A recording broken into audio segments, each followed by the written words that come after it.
Rahmatullahi wabarakatuh. Alhamdulillahi rabbil alamin, wal aqibatu lil muttaqin, wala udwana illa 'alal zalimin. Asyhadu an la ilaha illallah wahdahu la syarikalah, wa asyhadu anna Muhammadan abduhu wa rasuluhu an-nabiyyul amin. Allahumma salli wa sallim wa barik ala nabiyyina Muhammadin wa ala alihi wa ashabihi ajma'in, amma ba'd. Subhanaka la ilma lana illa ma 'allamtana innaka antal alimul hakim. Allahumma anfa'na bima 'allamtana wa 'allimna ma yanfa'una warzuqna ilman yanfa'una. Allahumma la sahla illa ma ja'altahu sahla wa anta taj'alul hazna idza syi'ta sahla faj'al lana ya rabbana kulla syai'in sahlan muyassarah. Allahumma inna na'udzu bika min ilmin la yanfa' wa min qalbin la yakhsha' wa min nafsin la tashba' wa min da'watin la yustajabu laha. Rabbi shrah li sadri wa yassir li amri wahlul 'uqdatam min lisani yafqahu qawli. Allahumma inna na'udzu bika min an nadhilla aw nudalla aw nazilla aw nuzalla aw nadlima aw nudlama aw najhala aw yujhala alaina. Amin. Bapak-bapak, ibu-ibu dan saudara sekalian, jamaah salat subuh Masjid GSI yang mudah-mudahan panjenengan semua senantiasa mendapat limpahan rahmat, barokah, ridho dan ampunan dari Allah Ta'ala. Gimana kabarnya panjenengan semua pagi hari ini?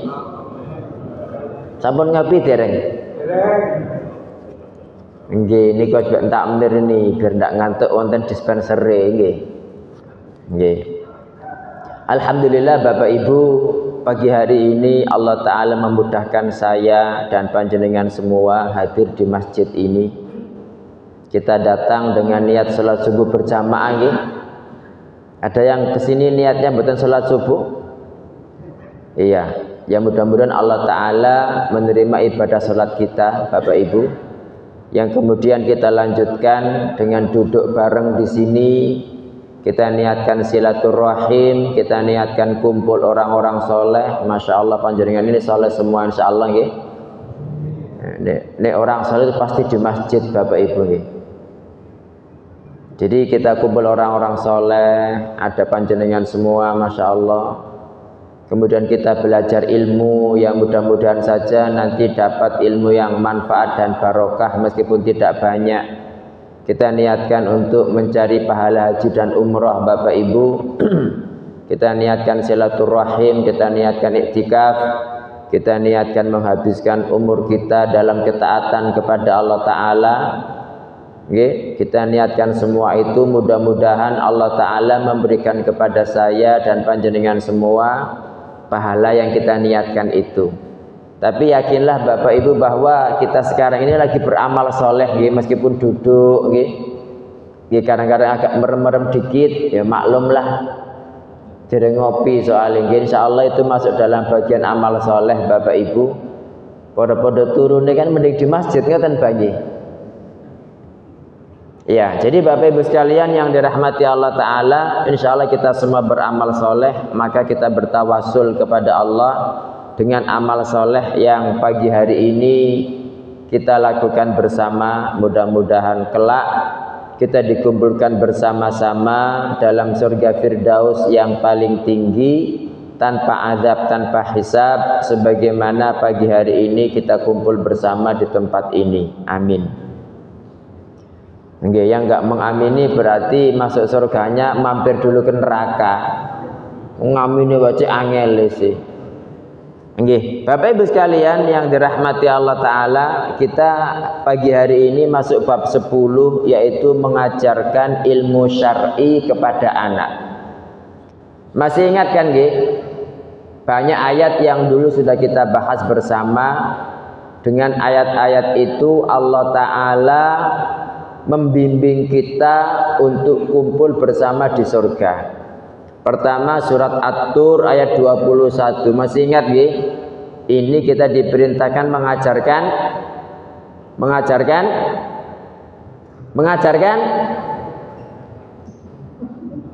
ya Pak Po.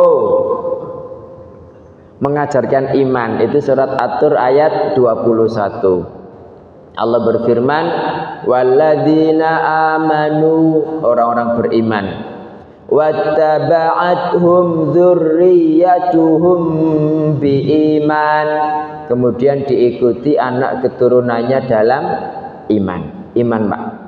Alhaqna bihim dzurriyyatahum, kami gabungkan dengan mereka anak keturunan mereka.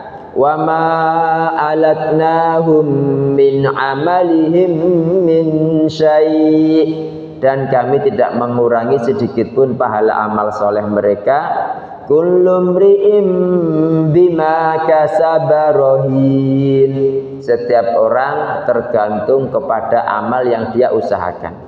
Jadi surat At-Tur ini kita diperintahkan Allah taala mengajarkan apa? Iman kepada anak cucu kita, Bapak Ibu. Itu yang pertama. Yang kedua, surat At-Tahrim ayat 6. Ya ayyuhalladzina amanu qu anfusakum wa ahlikum nara. Wahai orang-orang beriman, hindarkan diri kalian dan keluarga kalian dari api neraka. Ini At-Tahrim ayat 6. Kemudian At-Tahrim ayat 8. Kita diperintahkan tobat terus, diperintahkan belajar terus. Ya ayyuhalladzina amanu tubu ilallahi taubatan nasuha. At-Tahrim ayat 8. Wahai orang-orang beriman, bertaubatlah kalian kepada Allah dengan taubatan nasuha. Yang keempat, surat Al-Baqarah 221. Enggak boleh menikahi wanita musyrik, enggak boleh menikahkan putrinya dengan laki-laki musyrik. Wala tankihul musyrikati hatta yu'min. Wahai laki-laki, janganlah kalian menikahi wanita-wanita musyrik sampai mereka betul-betul beriman. Wala amatum mu'minatun khairum min musyrikati walau a'jabatkum. Demi Allah, budak perempuan beriman jauh lebih baik daripada wanita musyrik, meskipun wanita musyrik membuatmu kagum. Ini tadi kepada laki-laki, Bapak Ibu. Sekarang kepada para wali. Wala tunkihul musyrikina hatta yu'minu. Kalian wahai para wali, jangan menikahkan wanita-wanita muslimah kepada laki-laki musyrik sampai laki-laki musyrik itu betul-betul beriman. Masya Allah, maturnuun Pak Parto, jazakumullah khairan. Kata Allah, wala abdum mu'minun khairum min musyrikin walau a'jabakum. Demi Allah, budak hamba saya laki-laki yang beriman jauh lebih baik daripada laki-laki musyrik, meskipun laki-laki musyrik membuat kalian kagum. Kenapa sih Allah kemudian nangsal? Kata Allah, ulaika yad'una ilan nar. Mereka semua itu ngajak kepada neraka. Wallahu yad'u ilal jannati wal maghfirati biiznih. Sementara Allah ngajak kepada surga dan ampunan dengan izinnya. Ini yang keempat. Yang kelima adalah doa yang sudah biasa panjenengan semua lantunkan, yang bunyinya itu Rabbana atina ngoten fid dunya hasanatan wa fil akhirati hasanah ngoten nah. Boten sing berkaitan dengan anak tadi itu bagus Pak, tapi ini yang berkaitan dengan keluarga secara khusus, yaitu Rabbana hablana min azwajina wa dzurriyyatina apa qurrata a'yun, terus waj'alna lil muttaqina imama. Ini doa ini Allah lewat doa ini Bapak Ibu membimbing kita bagaimana mestinya seorang muslim itu mempunyai visi misi. Nggih. Jadi visi misinya itu adalah apa? Menjadi generasi qurratu a'yun di dunia, menjadi pemimpin bagi orang bertakwa di dunia, di akhirat masuk surga itu melalui Rabbana hablana min azwajina wa dzurriyyatina qurrata a'yun waj'alna lil muttaqina imama. Untuk menjadi ya sebelum masuk surga itu di dunia menjadi imam bagi orang-orang bertakwa.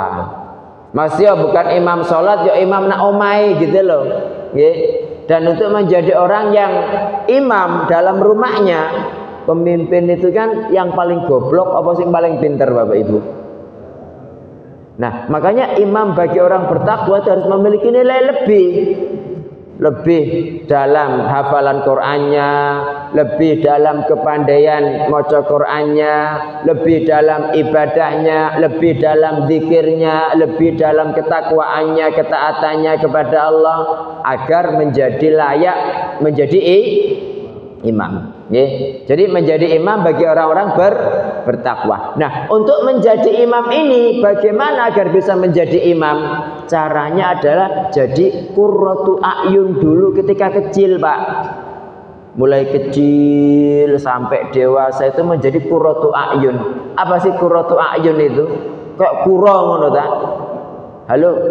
Jadi qurratu a'yun itu menyejukkan mata bapak ibunya. Dikongkon ngene nurut, gak tahu bentak, gak tahu ngomong kasar. Wayahe salat dhewe gitu, Pak. Apa gak seneng orang tua kayak begitu itu? Halo. Kayak yuk gonjenengan semua nggih. Halo. Kok kan saya ngomong iya, saya pura-pura gak dengar. Iya, jadi kayak anak panjenengan semua. Jadi qurratu a'yun, Pak. Jadi untuk menjadi apa? Menjadi imam lil muttaqin bagi orang-orang bertakwa itu qurratu a'yun dulu. Nah, bagaimana muncul anak yang qurratu a'yun? Tadi Rabbana hablana apa? Min azwajina dulu baru wa dzurriyyatina. Berarti sampean itu mencari pasangan sing bagus dulu. Ojo angger nebek gitu loh, Pak. Emang doro ditebek ya. Jadi Allah mendahulukan Rabbana wa Rabb kami hablana anugerahkan kepada kami apa? Min azwajina apa? Pasangan-pasangan kami. Jadi pasangan dulu yang ditepakno. Ketika pasangannya bagus, jenengan juga bagus, nanti kemudian baru wa dzurriyyatina qurrata a'yun, keluar anak keturunan yang qurratu a'yun. Nggih. Ini sudah kita bahaskan dulu nggih. Nggih. Nah, sekarang bab 10 ini Bapak Ibu mengajarkan ilmu syar'i kepada anak. Ini diantara 5 ayat tadi ini masuk yang mana? Ada At-Tur 21, ada At-Tahrim ayat 6, ada At-Tahrim ayat 8, ada Al-Baqarah 221, ada sing Rabbana hablana min azwajina tadi itu Al-Furqan. Nah, ini kira-kira masuk yang mana? Dalam napa?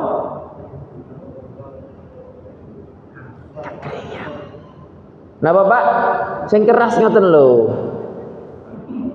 Nggih, masuk surat At-Tahrim ayat 6. Nggih, At-Tahrim ayat 6 itu wahai orang-orang beriman, hindarkan diri kalian dan keluarga kalian dari api neraka. Bapak Ibu sekalian yang dirahmati Allah Ta'ala, satu-satunya yang memasukkan orang dalam surga itu ilmu syar'i, Pak.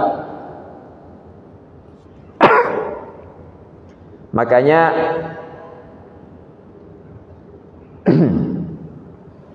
nggih, memang ngopi dulu waktunya ini. Bismillah. Masya Allah, alhamdulillah. Makanya Nabi Shallallahu Alaihi Wasallam mengatakan, man yuridillahu bihi khairan yufaqihu fiddin.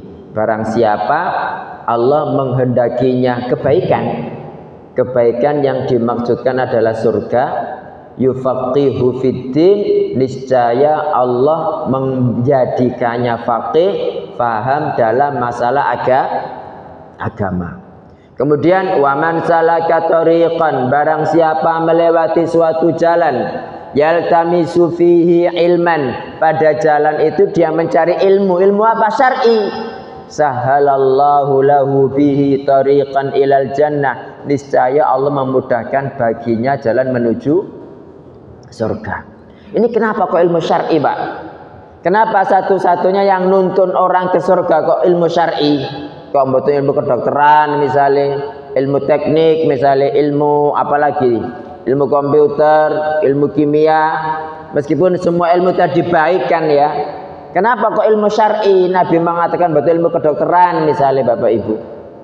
Karena yang mengajarkan panjenengan ngerti halal haram hanya ilmu syar'i. Yang mengajarkan ini hak, ini batil, ilmu syar'i. Yang mengajarkan ini tauhid, ini syirik apa? Ilmu syar'i. Ada dalam ilmu kedokteran ilmu syirik, ini tauhid gitu? Tidak ada, Pak. Yang mengajarkan panjenengan ngerti ini sunnah, ini bid'ah apa? Ilmu syar'i. Kan banyak diantara panjenengan biyen gak ngerti bid'ah dilakoni ya kan, barang ngaji didik-didik loh tiba salah kabeh biyen ya. Alhamdulillah jenengan mau balik. Nggih napa mboten? Iya. Kenapa Bapak Ibu? Karena semua ilmu selain ilmu syar'i itu memang baik, tapi tidak mengajarkan kepada orangnya ya untuk menjadi baik. Sehingga ilmu-ilmu selain ilmu syar'i itu mengikut kepada pemiliknya. Kalau pemiliknya orang soleh, jadi soleh dia. Tapi kalau pemiliknya bukan orang soleh, ya jadi bejat juga ilmunya tadi itu. Paham ya? Ya contohnya ahli komputer gitu. Nih ahli komputernya ini bukan orang baik, akhirnya gawe apa? Virus kan? Dijual untuk anu begini, kayak gini kan begitu. Tapi ini orang bagus ahli komputer bikin program yang apa untuk kebaikan kan begitu. Ya, orang bisa bikin korek api, ya kan? Nah, korek api ini kan tergantung orangnya. Kalau dia orangnya baik, korek ini digunakan untuk masak, Pak. Langsung jamaah sama masjid dijak mangan kan begitu. Tapi ini orangnya bukan baik, korek ini buat bakar hutan. Halo. Nah, ini bedanya dengan ilmu syar'i. Jadi kalau ilmu syar'i itu ngajari orangnya jadi baik. Tapi ini ilmu selain syar'i itu mengikuti pemiliknya. Kalau pemiliknya baik, dia ikut baik. Kalau pemiliknya tidak baik, ya dia akan mengikuti pemiliknya. Nah, bagaimana cara mengajarkan ilmu syar'i kepada anak? Pertama kali Bapak Ibu, yang diperdengarkan kepada bayi adalah kalimat adzan. Adzan itu kan kalimat Allah, Rasulullah, la ilaha illallah ya kan? Nah, ini yang pertama kali diperdengarkan, Pak. Dalilnya apa? Hadis Abu Rafi berkata, adzanan nabiyyu sallallahu alaihi wasallam fi udhunil Hasan bin Aliyin inda wiladatihi. Sesungguhnya Nabi sallallahu alaihi wasallam mengumandangkan azan pada telinga Hasan bin Ali ketika lahir. Nggih. Jadi azan itu perkataan yang paling baik, Pak. Perkataan paling baik agar kalimat la ilaha illallah, kalimat syahadat inilah yang pertama kali masuk ke telinga bayi sebelum mendengarkan yang lain, begitu loh. Nggih. Jadi bayi yang baru lahir ibarat lembaran putih yang masih kosong.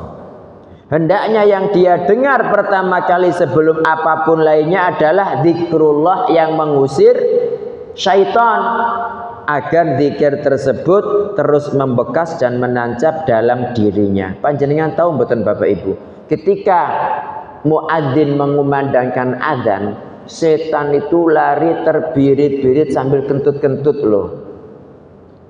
Panjenengan pernah mencium baunya kentutnya setan, Pak? Setan itu pipis, setan itu kentut. Cuma bagaimana caranya ya wallahu a'lam Bapak Ibu. Tapi ketika hadisnya sahih dan ini masalah gaib, Nabi Shallallahu Alaihi Wasallam mengatakan maka kita sami'na wa ata'na. Kan ada orang sing nggak bangun subuh gitu kan, Nabi bilang oh itu orang wis kupingi wis dipipisi syaitan kan nggak tenang. Terus ini pada hadis ini itu dia itu biar nggak mendengar adzan Pak, itu dia lari sambil kentut. Tujuannya apa? Karena dalam hadis lain itu Nabi Shallallahu Alaihi Wasallam mengatakan tidaklah seseorang itu berada di lautan, di dataran, pokoknya dimanapun di padang pasir, datang waktu adzan, kemudian dia mengumandangkan adzan, kecuali semuanya akan datang menjadi saksi baginya di hari kiamat. Apakah itu manusia, jin, binatang, benda padat, semuanya ya akan menjadi saksi. Nah setan kan musuh kita Pak, nggak mau dia jadi saksi ya kan. Makanya dia biar tidak mendengar setan itu, enggak mendengar adzan itu lari sambil kentut-kentut gitu. Nah, setan itu mulai mengganggu manusia sejak lahir dan muncul ke alam dunia. Makanya harus diusir dengan lafaz adzan. Karena ketika mendengar adzan setan lari terbirit-birit. Apa dalilnya? Nabi Shallallahu Alaihi Wasallam mengatakan, "Ma min bani Adam mauludun." Tiada seorang pun Bani Adam yang dilahirkan illa yamassuhu syaitan, kecuali ditusuk oleh setan. Masa yamassu ini disentuh Pak, ditunjak begitu loh perutnya itu. Hina yuladu, ketika dilahirkan. Fayastahillu sharikhan, maka dia pun keluar dalam kondisi menangis. Min masis syaitan, akibat tusukan setan itu, ghaira Maryam wa bniha, kecuali Maryam dan putranya.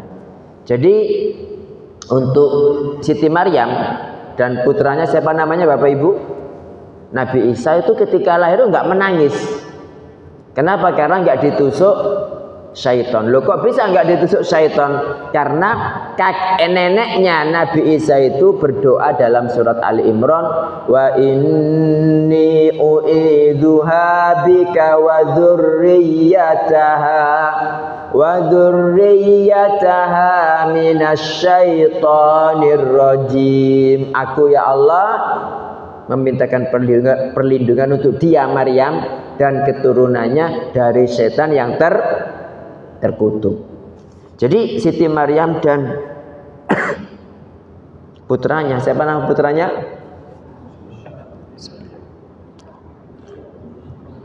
Nabi Isa itu Bapak Ibu, ini kalau versi Quran ya. Jadi bayi ketika enggak menangis itu berarti enggak diganggu setan. Tapi kalau versi kedokteran sekarang itu kalau enggak nangis kan malah bahaya kan, dikepuk-kepuk jenang nangis kan begitu ya. Ya, tapi ini yang versi Qur'annya. Intinya Nabi siapa? Isa sama Siti Maryam itu tidak menangis karena tidak diganggu syaitan. Itu tadi. Dalam Sahih Bukhari Rasulullah Sallallahu Alaihi Wasallam mengatakan, siyahul mauludi, jeritan bayi, hina yaqa'u, ketika dilahirkan, nazghatun minasyaiton, merupakan tusukan dari syaitan. Makanya ketika habis itu habis lahir itu langsung diadzani Pak. Pertama kali diadzani, kemudian dimandikan kan, dibersihkan, atau dibersihkan dulu baru diadzani. Ya. Nah, baru setelah itu ditahnik. Tahu tahnik? Halo? Napa tahnik? Yang bisa aja boleh pulang wis. Napa Pak tahnik? Napa? Napa Pak? Pun gremeng ngoten lho, mboten kepireng kula niki. Wis ado gremeng pisan. Napa? Napa Pak? Glukoma. Kurma dinapakaken? Dijejelno ngono.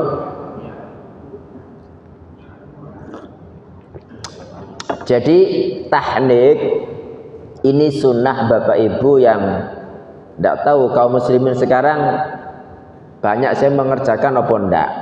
Jadi bayi ini sebelum makan minum sebelum minum ASI ya, sebelum perutnya keisi apapun itu ditahnik dulu.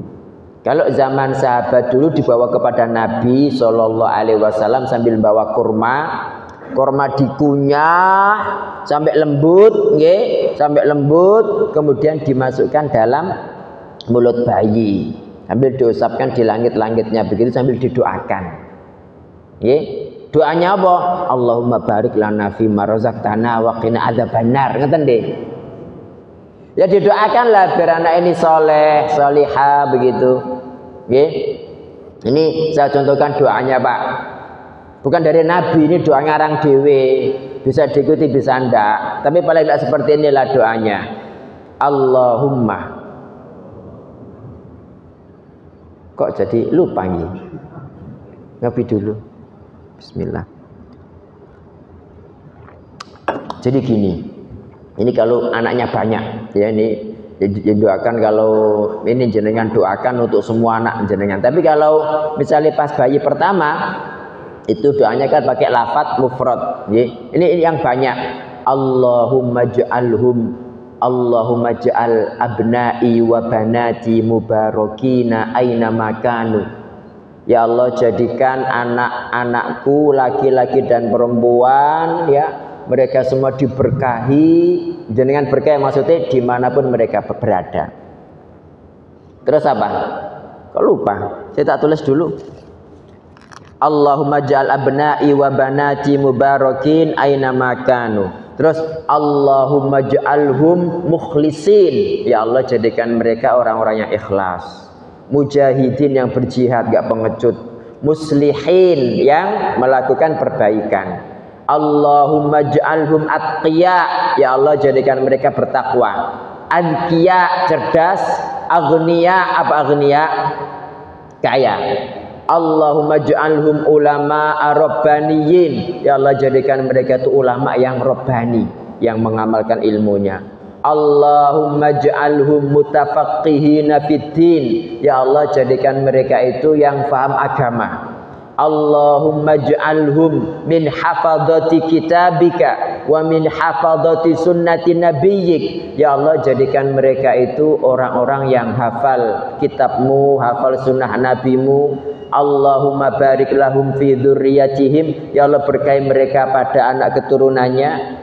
Wa dzurriyyatihim jami'an, dan anak keturunan mereka setelahnya.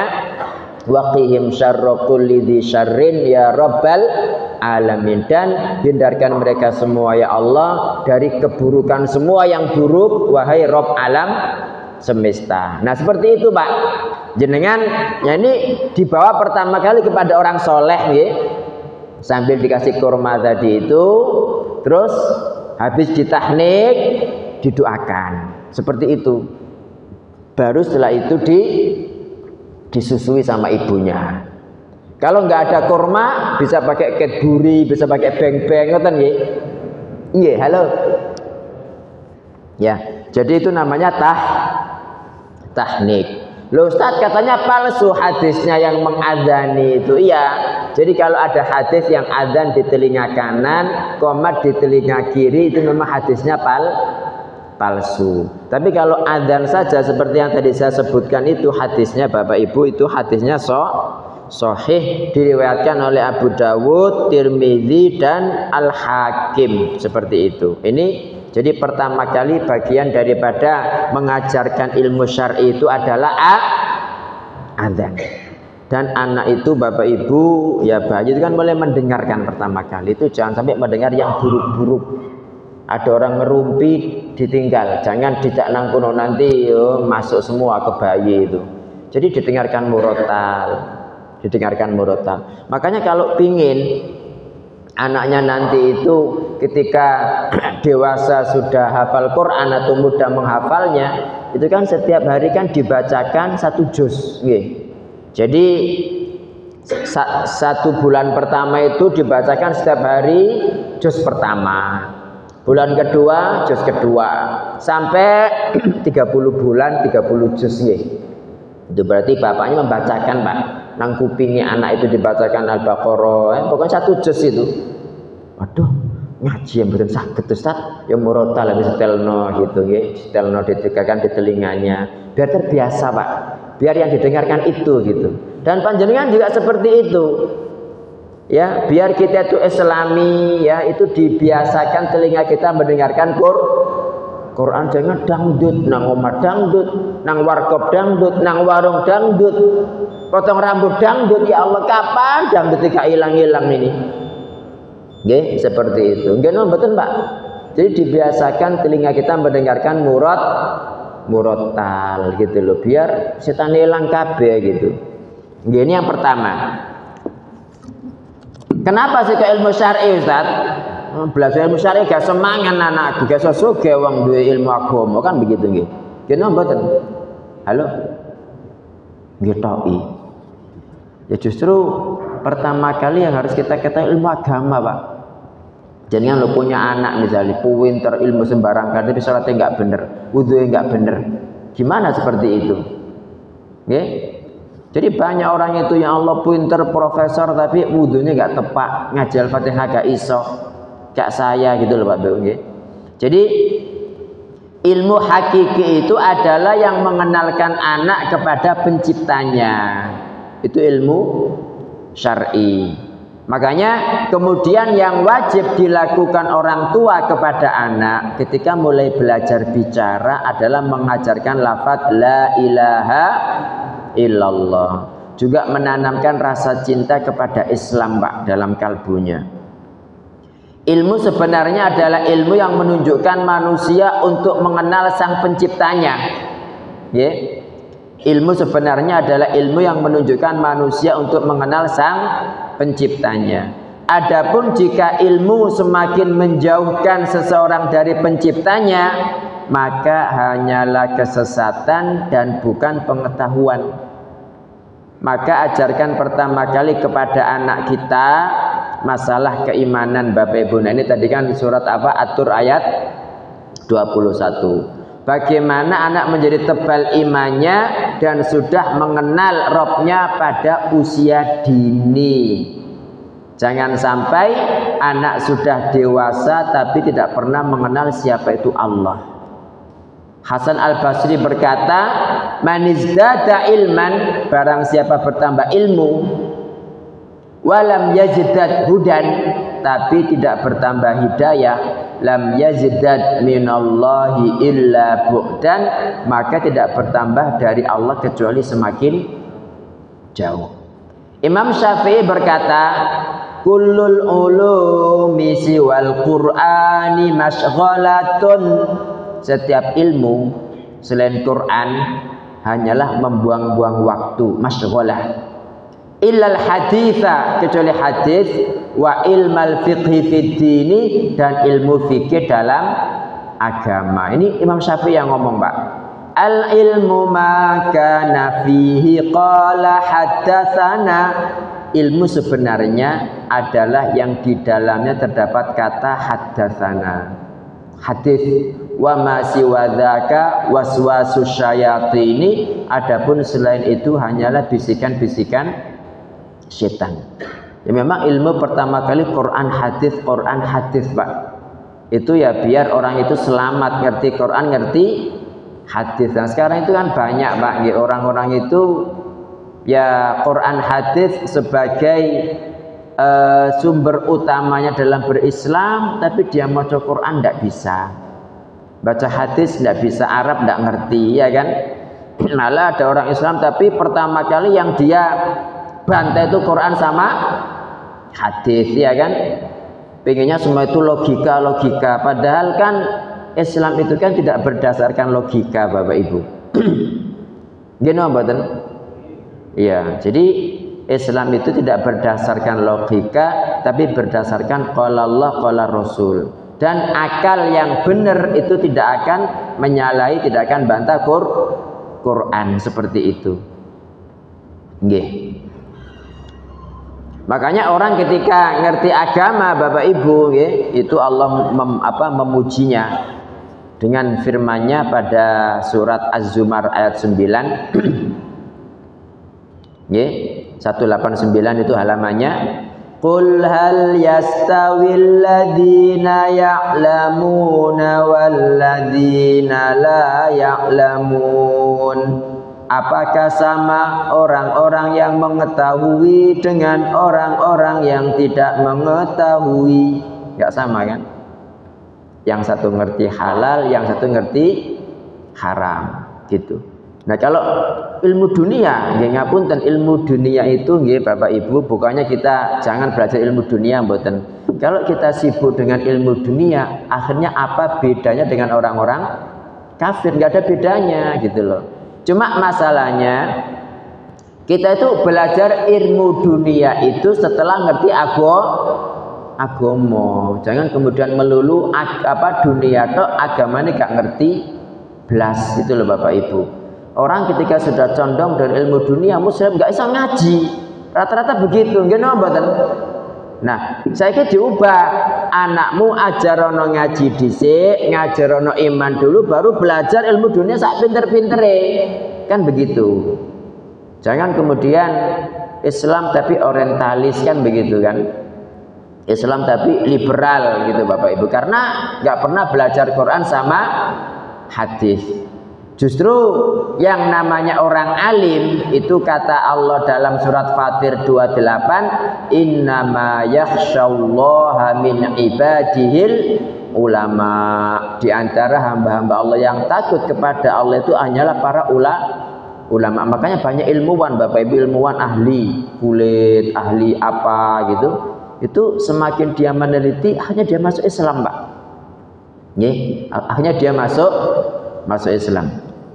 Ya, contohnya itu ada profesor Perancis namanya itu Maurice Bucaille, pernah dengar betul? Nah, itu kan gara-gara dia meneliti jasadnya Fir'aun, ya. Loh, kok kidal wong iki gitu. Kidal-kidal akhirnya ketemu dengan orang Islam. Loh, iki lho Fir'aun yang ada dalam Al-Qur'an, mosok sih gitu. Dipelajari, Pak, rupanya bener. Jadi Fir'aun itu sebelum tenggelam itu kan dia kan mau ngambil pedangnya begini, Pak. Nah, kebarus wis mati disian, akhirnya kan nggak balik. Akhirnya dia masuk Islam. Kemudian ada lagi profesor ahli kulit, Pak, dari Thailand itu. Dia baca Quran, ditunjukkan tentang kulit, ya. Kan ada dalam surat An-Nisa itu Allah mengatakan kullama nadijat juluduhum, setiap kulit mereka matang, tahu matang nggih, badalnahum juludan ghairaha, kami ganti dengan kulit yang baru, liyadzuqul adzab, agar mereka merasakan azab. Artinya kulit yang mati itu disundup-sundup nggak terasa, Pak, gitu. Ngapunten, orang yang kena diabetes nih, itu jenengan potong yang anunya sakit mboten? Halo, mboten pernah ngerasakno, mboten pernah ngicipi. Intinya dalam Al-Quran ini Bapak Ibu, Allah kan mengatakan setiap kulit itu matang karena diazab di neraka, kami ganti dengan kulit yang baru. Naudzubillah Bapak Ibu, semoga Allah Ta'ala menghindarkan saya dan panjenengan semua dari azab neraka. Saya itu dulu itu kan biasa ketika kecil itu kan main-main di kali, ya. Ada sandal dibakar kan lebut kan, seneng kan suaranya itu. Nah, itu kan atas kena pikang Pak, rasanya ya Allah gitu. Itu sak tetes gitu tok. Dan ya kalau itu azab neraka. kullama nadijat juluduhum, setiap kulit mereka itu apa tadi? Mateng, badalnahum juludan ghairaha, kami ganti dengan kulit yang baru, liyadzuqul azab, agar mereka merasakan azab. Kita yang awam mungkin biasa aja, tapi dia profesor ahli kulit, Pak, ahli sensorik itu masuk Islam. Ya Allah, bener. Ini diucapkan 14 abad yang lalu. Yang laboratorium ndak ada, semuanya serba onto, ya kan? HP ndak ono. Kok bisa mengucapkan seperti itu? Pasti ini bukan dari siapa? Bukan dari dirinya sendiri, pasti dari Allah Subhanahu wa taala. Masuk Islam, Pak. Ada lagi yang kemudian masuk Islam gara-gara surat Ar-Rum. Ghulibatir Rum fi adnal ardi wa hum min ba'di ghalabihim sayaghlibun. Fi adnal ardi, di bumi yang paling bawah. Itu kan Allah bercerita tentang pertempuran antara Persia dengan Romawi, dan ini belum kejadian, Pak. Yang nanti Romawi menang, kan begitu. Nah, waktu itu kaum muslimin bukan bela ya, seneng, bukan bela tapi seneng kalau Romawi yang menang. Kenapa? Karena Romawi itu kan Kristen, Pak. Jadi ada ahlul kitab, masih ada ambu-ambu Tuhannya, kan begitu. Ya, sama-sama menyembah Allah meskipun musyrik kan mereka, kan. Halo. Jadi mereka masih menyembah Allah meskipun Allah itu adalah Isa itu Allah, atau Allah itu satu dari 3 Tuhan, tapi kan ada Allahnya gitu. Sementara Persia penyembah api, Pak, musyrik sudah, Iran itu. Nah, itu kata Allah fi adnal ardi, pada bumi yang paling bawah. Zaman itu loh, siapa yang tahu itu bumi paling bawah? Rupanya itu di laut hijau, laut hitam, laut mati. Pernah ke sana panjenengan? Abah Priana pernah berenang di sana, betul? Iya, itu laut mati, Pak. Itu karena itu yang paling bawah, bumi yang paling bawah. Itu kan baru ketahuan gitu loh sekarang. Zaman dulu siapa yang ngurone itu bumi paling bawah, iya kan? Masuk Islam, Pak, gitu. Terus ada orang itu dari Jerman, jadi cerita akhirnya. Dilanjutkan tak ceritanya, Bapak Ibu? Apa jenis TK panjenengan ini, taman kawak-kawak. Iya, jadi mereka itu ingin mencari Al-Quran, ya, mencari keburukan Al-Quran itu menunjukkan kepada manusia ini Al-Quran itu tidak benar. Akhirnya mereka itu mendapati satu ayat dalam surat Al-Qasas, perkataan ratu siapa? Ratu semut. Okay. Silakan dibuka ayatnya. Sudah ketemu? Halo? Surat Al-Qasas ayat berapa? Halo?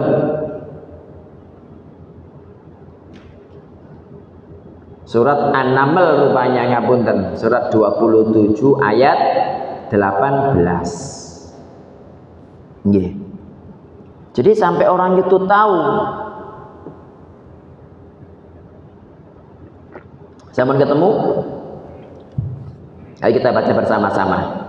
Surat 27 ayat 18. Sudah? 1, 2, 3.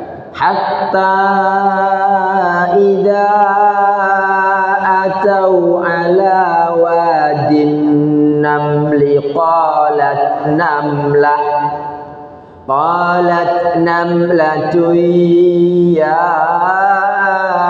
ayyuhan namlu dkhulu masakinakum la yahtimannakum Sulaiman wa junuduhu wa hum la yash'urun.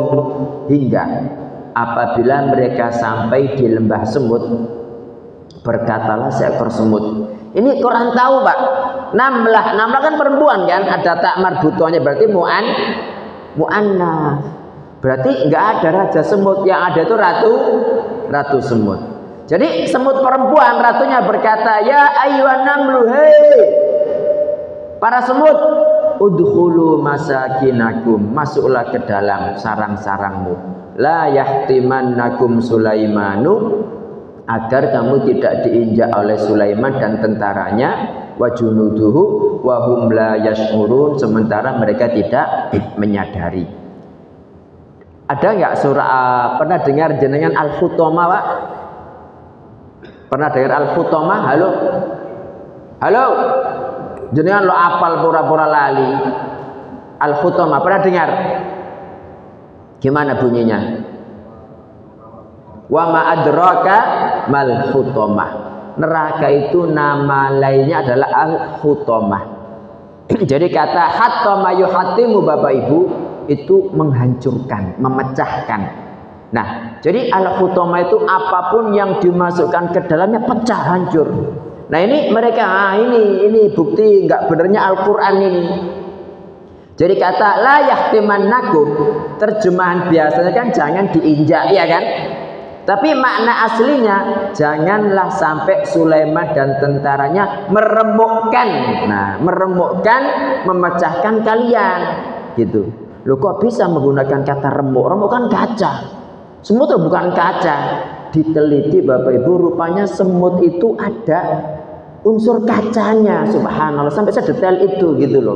Masuk Islam ya Allah. Siapa yang lagi saya ngomong? Nika Allah Subhanahu wa ta'ala. La yahtiman nakum, dari kata al-hutamah. Jadi hatama yuhatim itu memecahkan.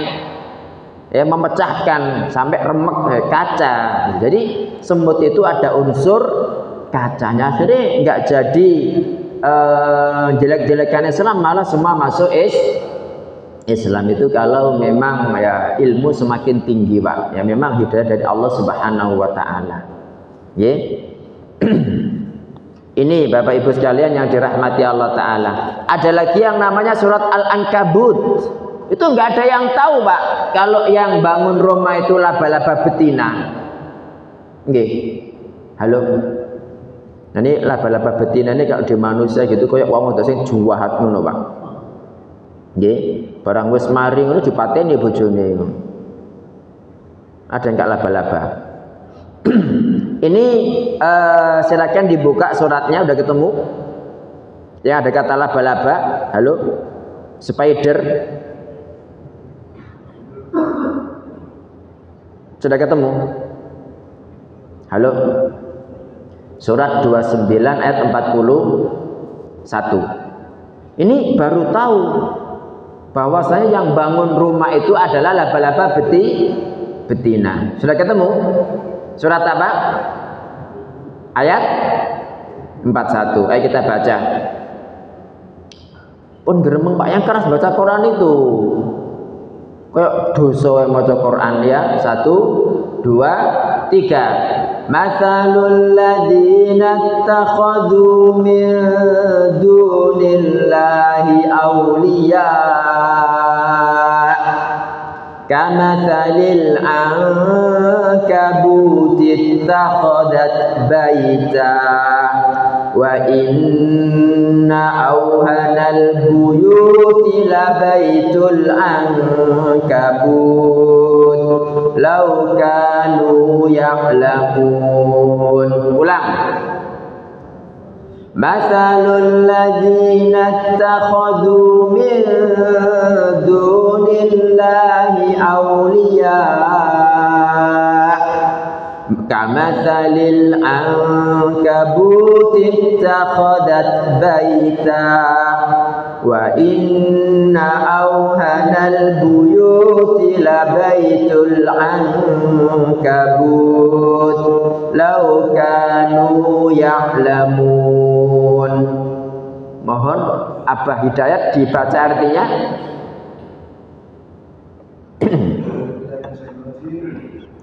Perumpamaan orang-orang yang menjadikan selain Allah sebagai pelindung adalah seperti laba-laba betina yang membuat rumah. Sesungguhnya rumah yang paling lemah ialah rumah laba-laba. Jika mereka tahu, saya tidak akan. Masya Allah. Ada tambahan betinanya tak? Oh nggih, ini di sini nggak ada laba-laba. Jadi baru ketahuan bahwa yang bangun rumahnya laba-laba itu adalah betina. Nggih, bahwa yang bangun rumah itu adalah laba-laba betina gitu. Jadi masya Allah Bapak Ibu, ya memang ya kan kita memang disuruh apa ya, disuruh merenungkan kan, merenungkan penciptaan langit dan bumi ya. Semakin tinggi ilmu itu kan akan semakin mendekatkan diri kepada Allah Subhanahu wa ta'ala. Jadi semua ilmu ya, semua ilmu kalau orangnya itu baik, memang secara naluri dia baik, itu ketika dia belajar itu malah tambah iman, malah beriman. Itulah Rabbana ma khalaqta hadza batilan subhanaka faqina adzabannar. Kan in fi khalqis samawati wal ard, pada penciptaan langit dan bumi, waqtilafil laili wan nahar, pada pergantian malam dan siang, apa? La ayatin liulil albab, ada tanda bagi orang-orang yang menggunakan pikirannya. Ulul albab itu siapa mereka? Alladzina yadhkurunallaha qiyaman, zikir kepada Allah ketika berdiri, wa qu'udan ketika duduk, wa ala junubim ketika tidur pun itu meleset itu pun mikir, wa yatafakkaruna fi apa? Khalqis samawati wal ard, merenungkan penciptaan langit dan bumi, direnungkan. Makanya tadabbur alam kalau untuk tujuan ini diperintahkan Pak, mempelajari ayat-ayat kauniyah ya, ayat-ayat kauniyah. Ketika sudah wa tafakkaruna fi khalqis samawati wal ard, ya Allah rupanya begini kayak tadi itu, baru dia mengucapkan Rabbana ma khalaqta hadza batila, ya Allah panjenengan itu tidak sia-sia menciptakan ini gitu kan. Rabbana ma khalaqta hadza batilan subhanaka faqina adzabannar. Waktunya pulang kan Ibu. Nggih, jadi begitu Bapak Ibu nggih. Ini yang kewajiban untuk mengajarkan ilmu syar'i pertama kali adalah mengadzani. Nggih, mungkin ada pertanyaan Bapak Ibu, monggo silakan.